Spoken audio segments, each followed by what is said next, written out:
আমাকে কেন হঠাৎ করে মনোনয়ন দেওয়া হয় নাই সেটা আমি জানি না।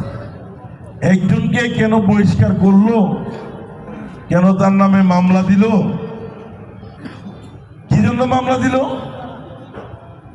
চাঁদাবাজি অভিযোগ করে বাংলাদেশের একটা প্রতিষ্ঠিত আন্তর্জাতিক এনজিও প্রতিষ্ঠান ব্র্যাকের জমি দখল, ওনার নিজস্ব construction farm Baul construction and engineering লিমিটেডের ডাম্প ট্রাক এবং এক্সকাভেটর দিয়ে মাটি কেটে দেওয়াল ভেঙে দখল করলো। বিভিন্ন শিল্প প্রতিষ্ঠানের মালিকদেরকে হুমকি ধুমকি দিয়ে চাঁদা দাবি করলো। এটার স্থিরচিত্র আছে, ভিডিও ফুটেজ আছে এবং বিভিন্ন শিল্প প্রতিষ্ঠানে আপনার ডিউ লেটার তার সিগনেচারে দেওয়া হয়েছিল।